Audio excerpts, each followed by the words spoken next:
ko jako akawuwo. Amasanyalaze gakendeere tusasule amasanyalaze ku ssente nsaamusaamu. Wetwogerera nga gikonookiriza okuweza emyezi 2 okuva amasomero gaggulwawo olusoma luno olusooka, era ng'okusinziira ku basomesa mu masomero bagamba nti embeera tekyuse nnyo nga bwe batandikira, wabula nga balina okutambula nayo kubanga abazadde bangi ebyenfuna byabwe tebinnadda ngulu. Abazadde abasinga abaana tebaabakomyawo, abaana bakyali waka nga baali balowooza nti oba obulwadde bwa covid bunajja ne beekengera, era abasinga balowooza kutandika ttaamu ey'okubiri.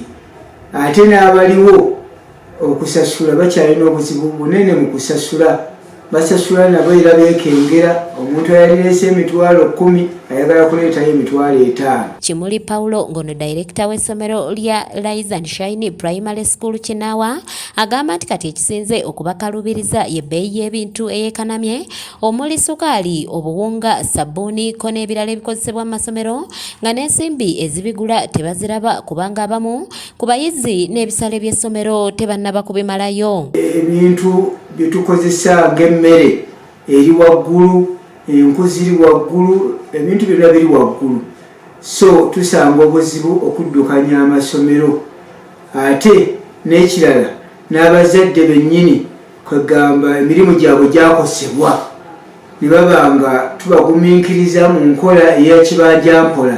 Mu mbeera eno gavumenti esabiddwa okulabanga n'ebbeeyi y'amasannyalaze ekenderamu, abakulembeze kye bagamba nti kivuddeko n'ebbeeyi y'ebintu ebimu okwongera okulinnya. Kubanga ebbeeyi y'amasannyalaze bw'eba waggulu n'emmere nayo eteekeddwa okubanga nayo eri waggulu. Ekyo kituviiriddemu okubanga tukoseka.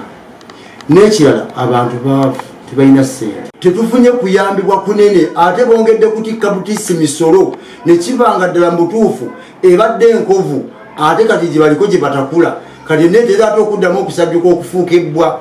Kitegeeza nti tujja kuba tuvudde mu kulumwa, tudde mu kusiiyibwa, ate tudde mu bulumi. Ng'ogyeko ebbeeyi y'ebintu, abatuuze b'e Nakawuka nga bakulembeddwamu ssentebe wa Kinaawa Seero Lutaaya Edward Gakirawo balaajanye ne ku mbeera y'enguudo, bwe basabidde gavumenti okusitukiramu ku mbeera y'oluguudo lwabwe kubanga enfuufu esusse okubaleetera endwadde ko n'abagwa ku bubenje olw'embeera ey'ebinnya. Twandibadde tulina kinene nnyo kye tusobola okukolawo, naye tuwanjagidde gavumenti ebbanga eriwera baatukuba ne ku mbooko nga tugambye nti tugenda kuteesa tuyite omukulembeze tulabe tumubuulire munnange ebituluma ku luguudo lw'e Nakawuka.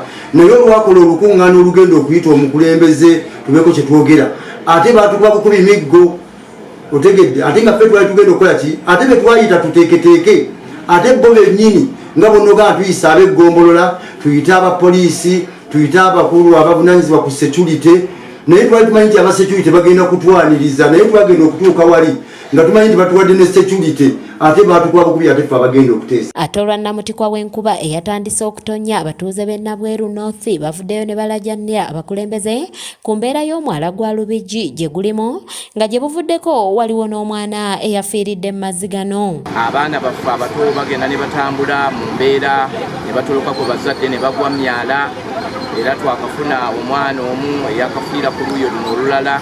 Yensonga lwaki ate ng'enkuba bw'etonnya basebo ne bannyabo ekitundu kyaffe kyonna abatuuze amazzi gabayingirira mu mayumba, kati ne twagala tubataase nga bukyali.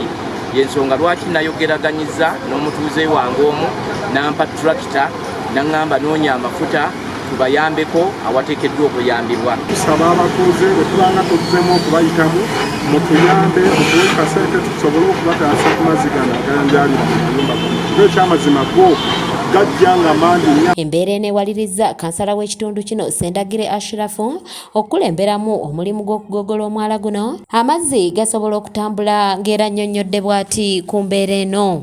Ekizibu ekinene kye tusinga okuba nakyo mu Nabweru South Seerutu ye mazzi oba emyala gy'ebitundu 80 eby'ekitundu kino bikavalingiddwa n'ankubazi.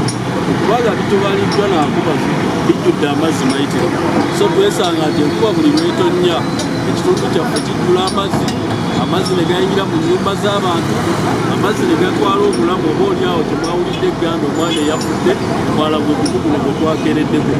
Ate gavumenti yaffe baali bakola oluguudo lwa Northern Pipe, oluguudo lwa Oyima Road olugenda Oyima okuva e Kampala, banyooma omwala gwaffe guno ogwa Ttenga ne bagwa obukalubaatisi butono, ekuba buli beetonnya amazzi agagenda gaba matono. Ono bw'atyo asabye abatuuze okuba beegendereza n'okwewala okumala gamansa kasasiro naddala myala.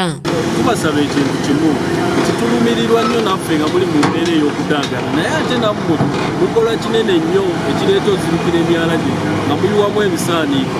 Ekuba buli weetonnya mwe ne mugufuula mugano, alina kasasiro n'oyiwa omwo, abazuukula ttooyi ne muzza omwo, ate amazzi we gabakuba ne tugamba bakulembeze bamwe ne tulina kyetukoze. Tubadde tubasaba nga bwe tulwana ku nsonga y'amazzi eno, nammwe mutuyambe mufeeyo nnyo obutayiwa kasasiro mu myala, kuba kye kimu ekiviirako emyalo zirikira amazzi ne gabasumbuwa. Joseph Lutwama yakusakidde eggulire lino ku lwa ABS Television. So tuli wano ku Lubigi lwanjala tuli mu kugogola mwala, twafunye emmotoka etuyambako ne tuteekamu amafuta amazzi gasobole okugenda obulungi mu Lubigi.